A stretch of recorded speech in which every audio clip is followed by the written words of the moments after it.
Bismillahirrahmanirrahim. Assalamualaikum warahmatullahi wabarakatuh.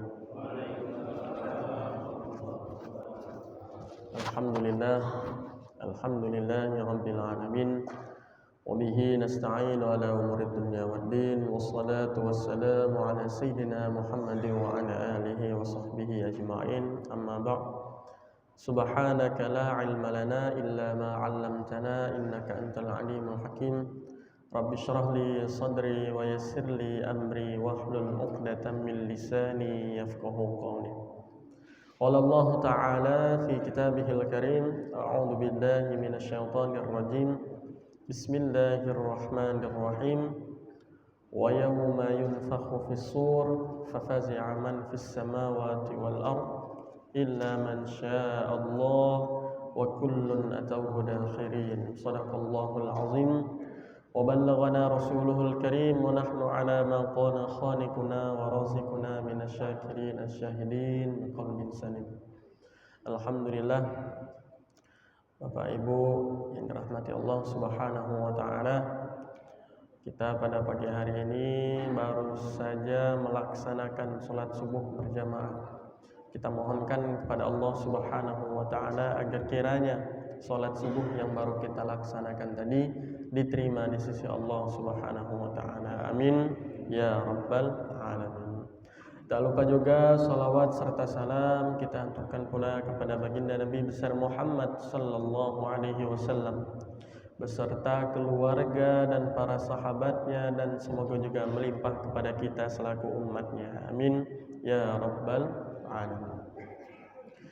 Bapak Ibu yang dirahmati Allah Subhanahu wa taala, ayat yang kami kutip ini merupakan salah satu dari ayat Quran surah An-Naml, ayat yang ke-87, di mana Allah Subhanahu wa taala mengisahkan pada ayat ini tentang kehidupan akhir daripada manusia. Allah Subhanahu wa taala mengisahkan pada ayat ini, astagfirullah, bismillahirrahmanirrahim, wa yauma yunfakhu fis-sur, kata Allah. Dan ada hari di mana tatkala Allah Subhanahu wa taala memerintahkan malaikatnya untuk meniupkan trompet sangkakala. Maka apa yang Allah katakan pada ayat ini? Fafazi'a man fis samawati wal ard. Maka niscaya seluruh penduduk makhluk baik yang ada di langit ataupun yang ada di bumi, semuanya dalam keadaan terkejut. Semua dalam keadaan shock. Semua dalam keadaan tidak bisa menerima, saking kagetnya, saking memukaunya tatkala trompet sangkakala itu ditiupkan. Akan tetapi ayat selanjutnya Allah katakan illa man syaa Allah. Ada manusia ini, kata Allah Subhanahu wa taala, yang dimana tatkala trompet sangkakala ini ditiupkan, seluruh penduduk makhluk yang ada di langit maupun yang ada di bumi dalam keadaan terkejut. Tapi ada manusia itu yang santai. Kalau bisa dikatakan manusia-manusia ini caknya lah tahu bakal ada kejadian tersebut. Ngapa? Karena segerombolan manusia ini adalah apa? Illa man syaa Allah. Ada manusia yang Allah kehendaki. Ada manusia-manusia yang Allah pilih tatkala dia dihadapkan dengan keadaan malaikat meniupkan trompet sangkakala, dia subih mereka seakan-akan itu sudah tahu. Nah, maka dari itu tafsir Ibnu Katsir mengatakan, Imam Ibnu Katsir menyebutkan bahwasanya siapa sebenarnya wong-wong ini, ngapo sampai di makom, ngapo sampai di tempat tatkala seluruh makhluk itu terkejut dengan keadaan akhir zaman, mereka ini bisa dengan rileks, bisa dengan aman, tentram, damai, sentosa, sehingga tidak katik beban lagi untuk manusia-manusia ini. Imam Ibnu Katsir mengatakan mereka inilah adalah para syuhada. Ternyata, masya Allah. Apa hubungannya syuhada dengan zaman kita sekarang ini? Kita tahu bahwasanya syuhada, ya, syuhada itu biasanya wong yang mati di dalam perang. Wong yang melok berperang itu syuhada. Cak mano dengan konteks kita zaman sekarang ini? Apakah kita nih galau-galau perlu terbang ke Palestina melok berperang? Oh, tidak katik waktu. Apalagi cara kita Palembang banyak gawe. Sehingga tidak keluruan lagi. Ijo tidak katik gawe. Banyak gawe aku di Palembang ini. Lalu bagaimana cara kita memahami konsep syuhada pada ayat ini? Nabi SAW pernah bersabda yang diriwayatkan dari Ibnu Hibban. Apa bunyi hadis Nabi itu?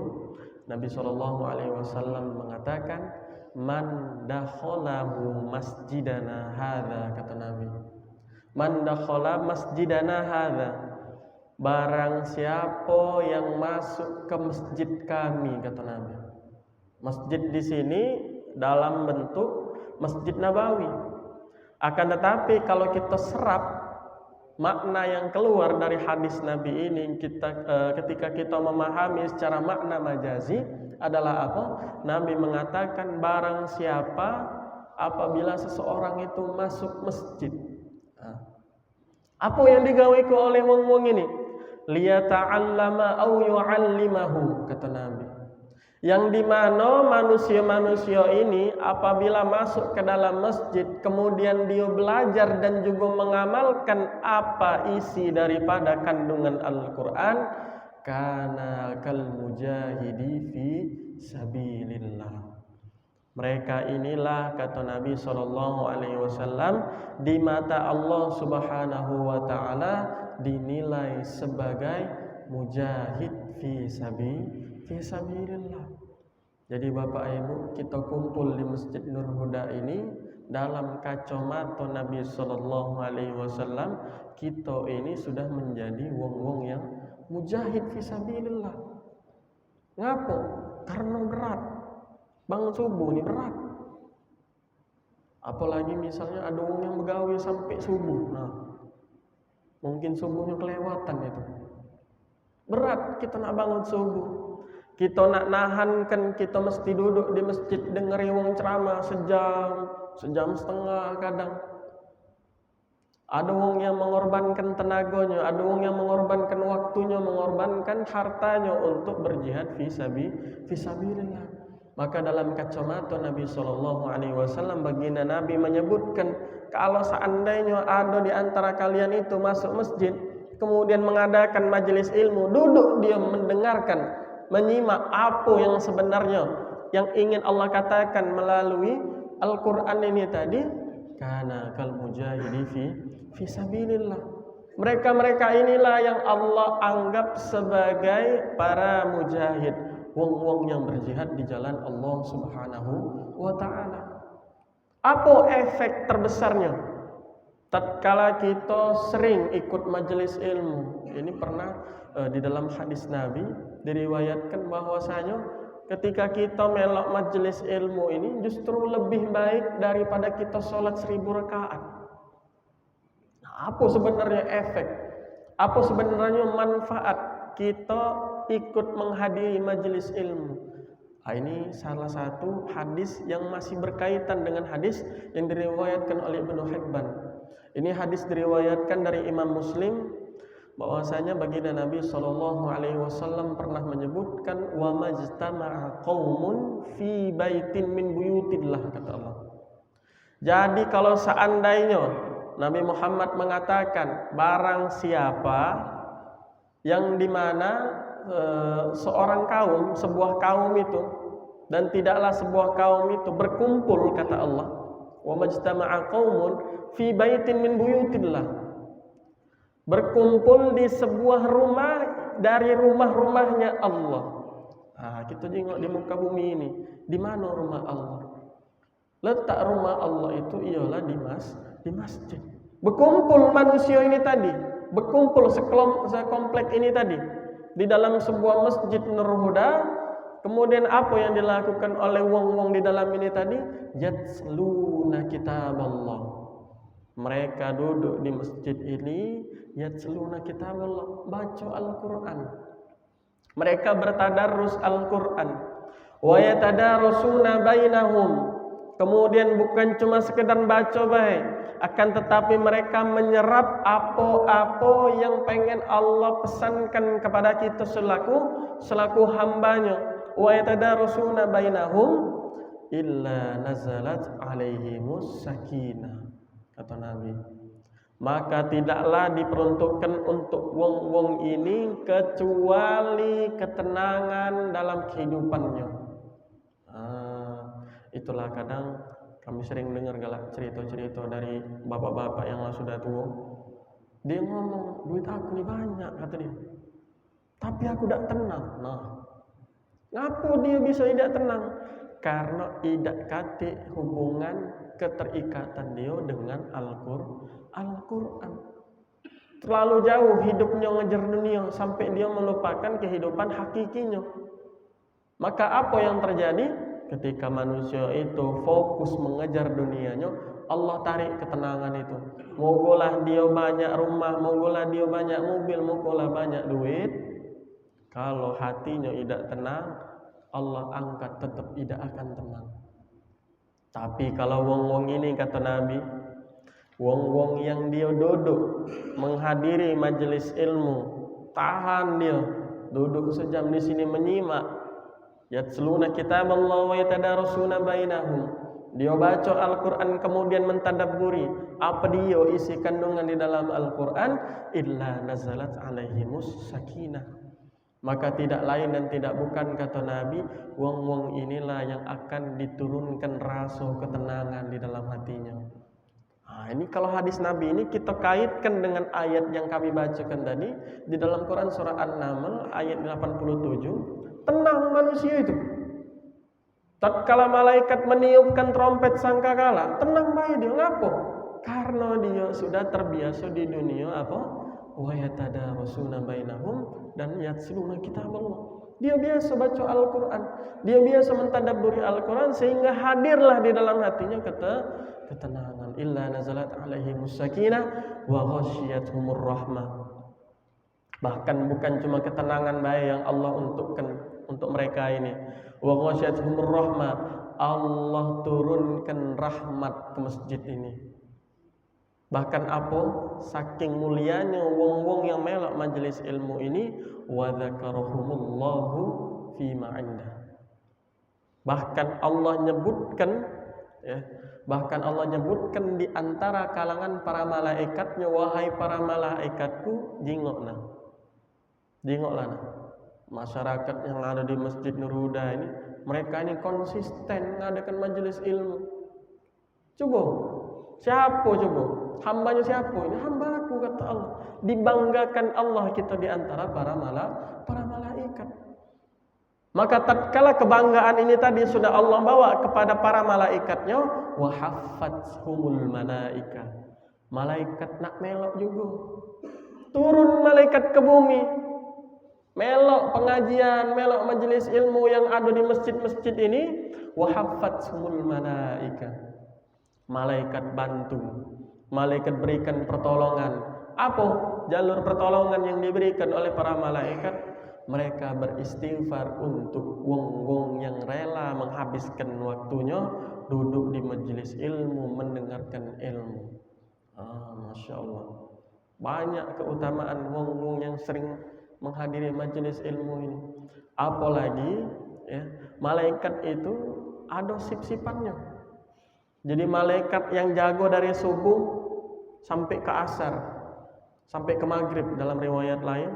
Kaget dari maghrib ketemu lagi subuh. Jadi kalau seandainya kita selalu senantiasa menghidupkan masjid kita ini tadi di waktu subuh dan di waktu maghrib, malaikat geleng-geleng nengoknya. Subhanallah.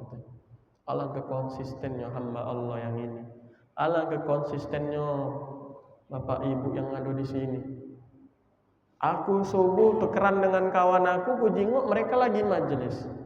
Kapan tiba maghrib, aku tanya kawan aku, ternyata masih majelis juga masjid ini. Seakan-akan masjid ini tidak pernah hilang majelisnya, kata para malaikat. Subhanallah. Sehingga apa? Wa ghasyiyatuhumur rahmah. Allah turunkan rahmat untuk siapa? untuk wong ini.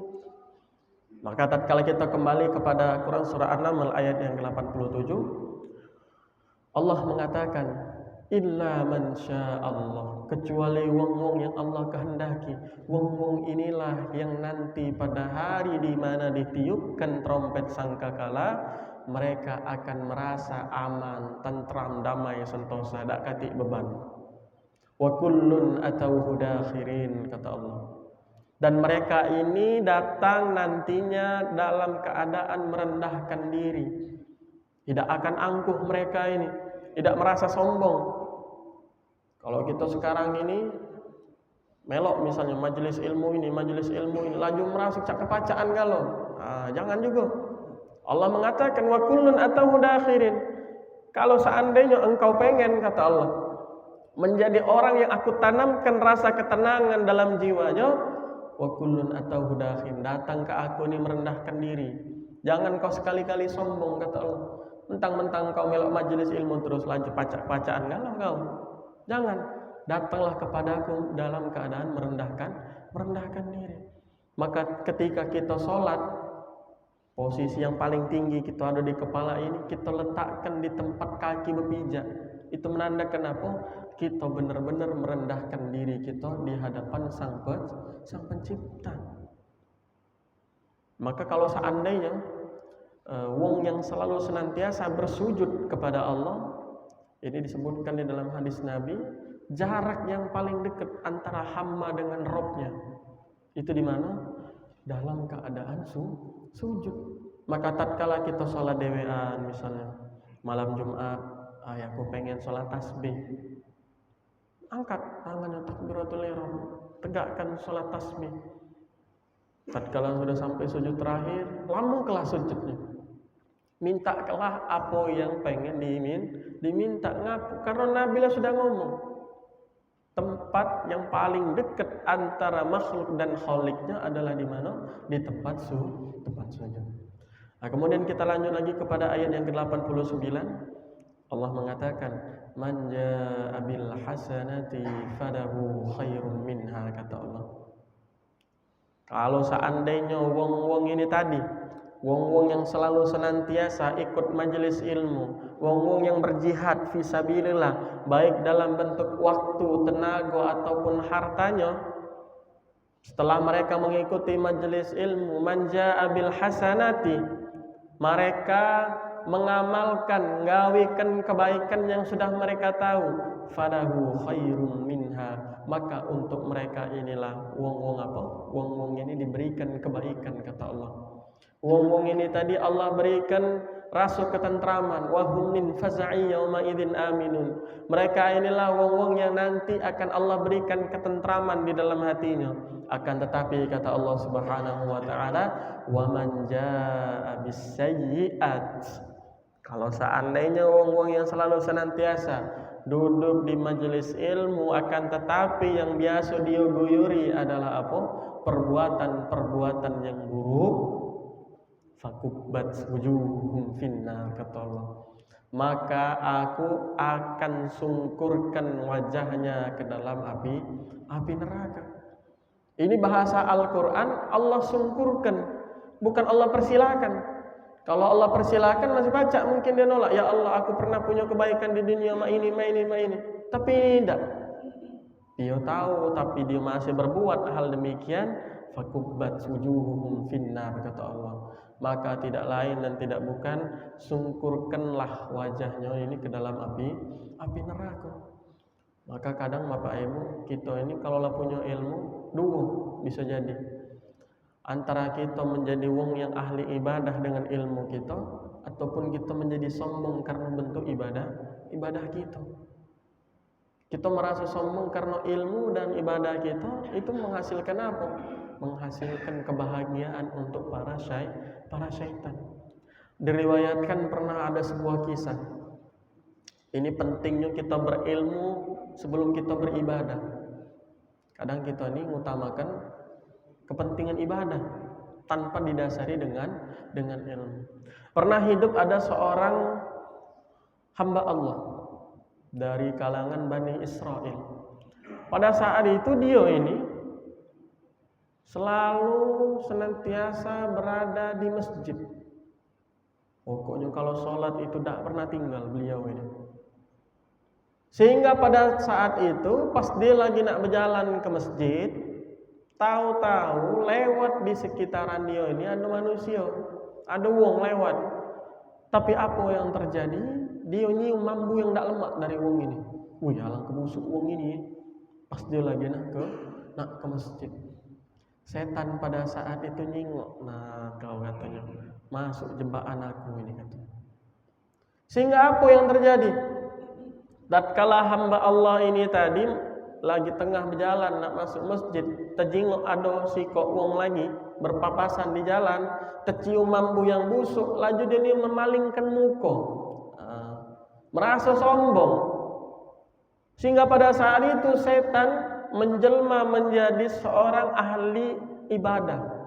Setelan pakai baju putih, bersorban, pokoknya bagus nih, tasbih di tangan. Setan ini tadi penampilannya seperti penampilan para ulama. Apa yang disampaikan oleh setan kepada hamba tersebut? Oi, kau sini katanya. Karena dijinguk setelan ini tadi setelan ulama, tapi bungkus dalamnya adalah setan. Akhirnya tunduklah hamba Allah ini tadi. Datang dia. Ngapo Syekh katanya. Kau kujingok-jingok. Kau memalingkan wajah dari si fulan. Ngapo kau cak itu? Iya, aku tidak senang nyium mambunya. Busuk nian. Apa kata setan alaihi laknah? Dia jebak, dia masukkan perangkap untuk hamba tersebut. Kau tahu tak katanya? Allah Subhanahu wa taala ngomong, kalau seandainya kau berbuat demikian, hilang galau seluruh amal ibadahmu. Allah angkat galau seluruh amal ibadahmu, sehingga apa yang terjadi? Allah nolkan galau nilai ibadah kamu. Tak katik lagi guna kau ibadah. Kata setan ini tadi. Nah, ngapa cak itu? Kata hamba Allah ini tadi. Perlu engkau ketahui, ya, perbuatan kau itu adalah perbuatan yang tidak disenangi oleh Allah. Oleh karena itulah Allah tidak senang dengan kau. Allah hapuskan galau seluruh kebaikan kau. Ya Allah. Makan ahli ibadah ini tadi dengan omongan setan ini tadi. Masuk perangkap dia. Kemudian apa jawaban dari ahli ibadah? Terus aku cak mano biar Allah galak nerimo ampunanku ini. Apa kata setan alaihi laknah? Pergi kau cari tikus di gunung katanya. Bawa tikus duwiko, kau gantungkan di leher kau. Pergi akhirnya ahli ibadah ini tadi. Dengan niatan dia mencari pintu taubat kepada Allah. Biar dosa-dosa yang pernah dia lakukan ini tadi Allah terima, ya, Allah terima ampunannya. Pergi dia ke gunung nyari tikus duwiko. Sudah tikus ini tadi dibawainya lah ke dalam, ke depan Syekh ini tadi. Nah, tikusnya sudah kebawa kata dia. Sekarang kau kebet di leher kau bawa itu sholat. Ya Allah. Ahli ibadah ini tadi temakan pula. Padahal kita tahu hukum fikihnya cak mana. Tikus itu salah satu hewan yang najis. Malah digantungkan di lehernya untuk peralatan sholat. Maka dari itu wong yang berilmu itu justru apa kata Nabi lebih mengutamakan wong yang majelis ilmu ketimbang wong yang ahli ibadah. Maka majelis ilmu ini lebih utama daripada sholat 1000 rakaat kata Nabi. Ini menandakan apa? Menandakan bahwasanya pentingnya kita beribadah dengan ilmu. Bahkan ada di dalam hadis Nabi, Nabi itu pernah menyebutkan ini, di antara para ulama mengatakan ada yang ngomong hadis ini hadis dhaif. Ada yang ngomong hadis ini hadis yang ditolak dan lain sebagainya. Tapi kami mengutip ini karena Imam Syafi'i pernah mengatakan sekalipun hadis ini merupakan hadis yang dhaif, kalau seandainya kita masih bisa ambil pelajaran di dalam hadis ini, maka kita ambil poinnya. Jadi ada salah satu kisah. Kisah ini diceritakan di dalam sebuah hadis yang masih tidak tahu apakah hadis ini sahih, apakah hadis ini dhaif dan lain sebagainya. Banyu laut itu dalam waktu 3 kali minta izin ke Allah. Banyu laut ini. Kalau kita di Palembang ini banyu Sungai Musi. Jadi banyu Sungai Musi ini minta terus ke Allah, minta izin terus ke Allah. Apa dia yang mereka minta kepada Allah? Ya Allah, ya Tuhanku, aku galak nyingok manusia yang hidup di akhir zaman ini. Aku galak nyingok manusia yang hidup di Palembang ini, kata Sungai Musi. Mereka ini adalah makhluk-makhluk yang selalu senantiasa ingkar kepadamu. Mereka ini adalah makhluk-makhluk yang selalu senantiasa bermaksiat kepadamu. Maka izinkanlah aku untuk menenggelamkan mereka ini galau-galau. Kata banyu laut. Allah Subhanahu wa ta'ala mengatakan kepada banyu laut ini tadi, tahu dari mana kau mereka banyak bermaksiat kepada Allah? Tahu dari mana kau mereka banyak melakukan keingkaran kepadaku? Tahu dari mana kau? Iya ya Allah, aku galak merhati ke. Apalagi di pinggir-pinggir Sungai Musi itu, di Ampera, di dekat-dekat Musinem, banyak ya Allah wong lau azan dak do dia nak salat. Banyak yang Allah aku perhatikan manusia-manusia ini tidak katik terpanggil hatinya untuk beribadah kepada Allah ketika azan dikumandangkan. Apalagi ya Allah di waktu subuh ini, banyak aku nengok manusia ini yang masih dalam keadaan tidur. Tak katik rasa nak bangun untuk sholat subuh. Maka aku ringam ya Allah. Aku tak senang tengok kondisi yang cak ini nih. Aku pengen ya Allah izinkanlah aku ini tadi membasmi seluruh makhluk yang ada di daratan ini. Kata Allah Subhanahu wa ta'ala, aku kaget dulu menyelau. Tenangkan dulu hatimu. Sekarang kita jengok di alam muka bumi bagian daratan ini, berapa banyak yang masih sering beristighfar kepadaku? Berapa banyak yang masih galak menghadiri majelis ilmu, kata Allah. Sekarang kau jengok, berapa banyak masjid kita ini di Palembang ini yang masyarakatnya masih menghidupkan majelis ilmunya, berapa banyak? Banyak ya Allah. Nah, karena berkah dari mereka inilah kata Allah Subhanahu wa ta'ala, kiamat diundur. Karena berkah dari mereka inilah azab Allah diundur. Ngapa? Kalau kita jengok Bapak Ibu, di zaman nabi-nabi terdahulu ya, kalau yang namanya ada kemaksiatan, dalam waktu seketika langsung turun azab Allah. Kalau di zaman dulu, ketika Allah melihat ada sebuah kemungkaran, tak nunggu waktu akhir akhirat kaget, tidak nunggu lagi. Kapan tiba nyampe, terjengok oleh Allah, terjengok oleh mata-mata para nabi, ada terjadi sebuah kemaksiatan, pada saat itu langsung Allah turunkan azabnya. Kita bersyukur kita lahir sebagai umatnya baginda Nabi. Kita bersyukur pula kita hidup di hari akhir zaman ini dibekali dengan Al-Quran. Nah, itu kita juga bagian daripada apa? Bagian daripada yang perlu kita syukuri. Ngapa? Karena apalagi di zaman sekarang ini Bapak Ibu, banyaklah wong yang sudah melupakan ilmu Al-Quran. Ada wong tua ini yang tahan metu ke duit berjuta-juta biar anaknya sukses di dunia. Tapi tidak banyak dari wong tua ini yang galak metu ke duit biar anaknya pacak ngaji Al-Quran. Itu yang terjadi di kita zaman sekarang ini. Anaknya, cita-cita anaknya ini tadi pengen jadi dokter, pengen jadi arsitek, pengen jadi pilot dan lain sebagainya.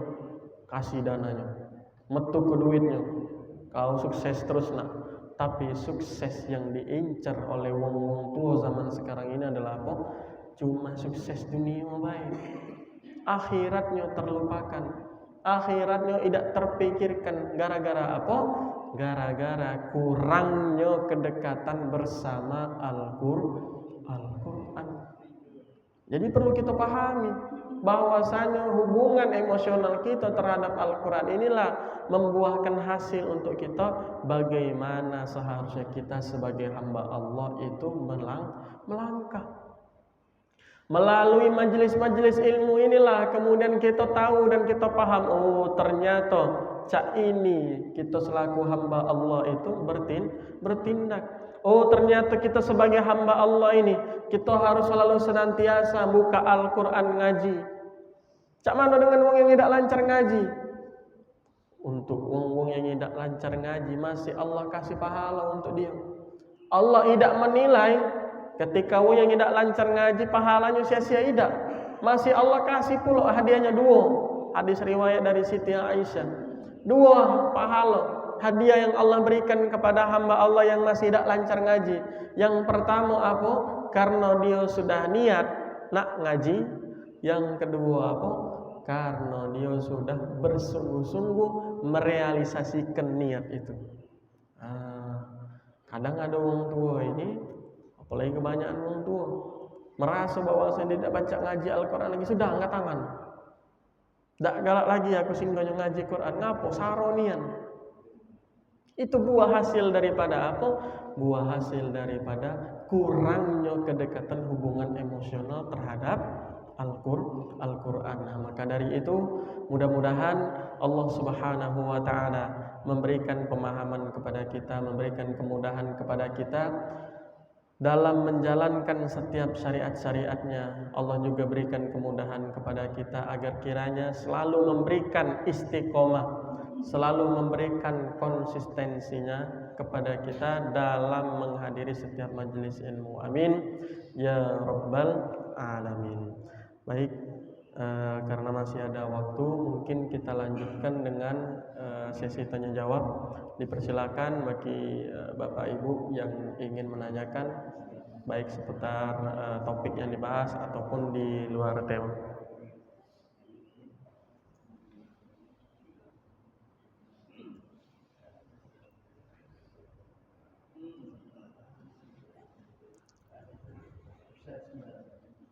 Assalamualaikum warahmatullahi wabarakatuh. Waalaikumsalam warahmatullahi wabarakatuh.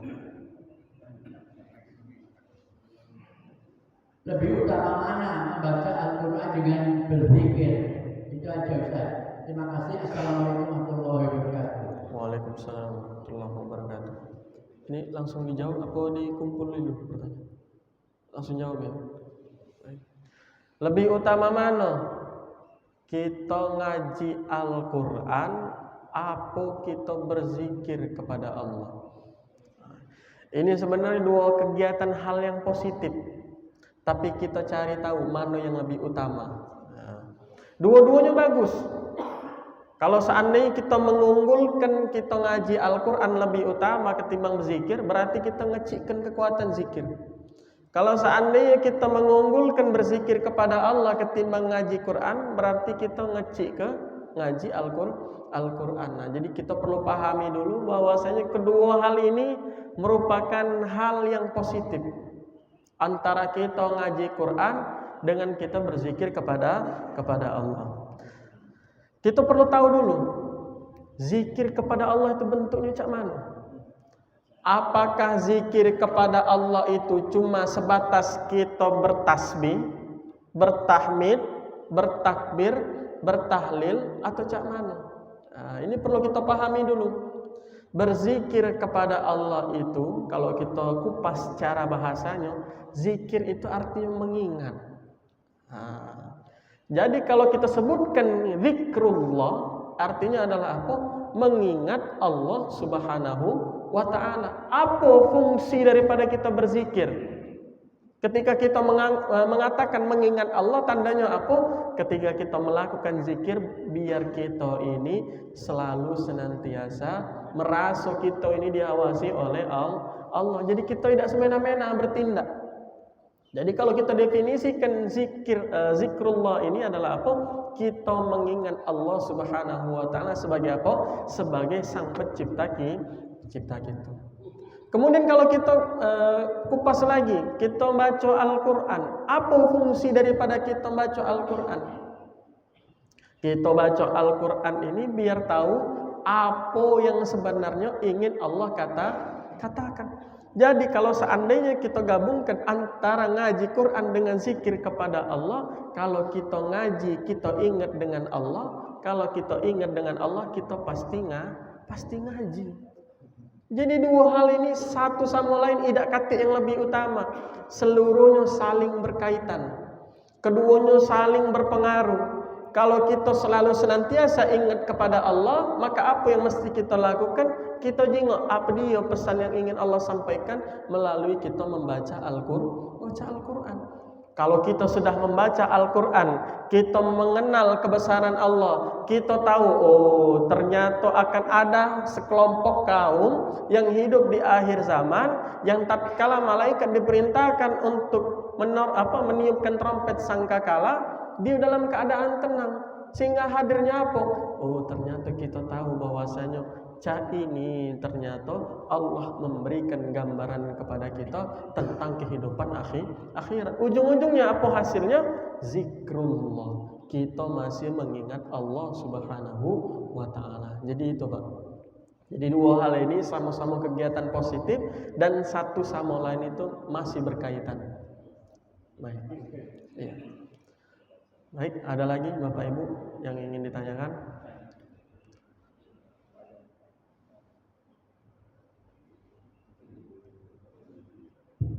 Mungkin dari Ibu ada yang ingin bertanya?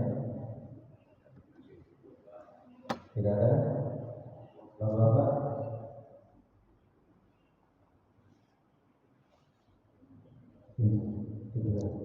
Cukup.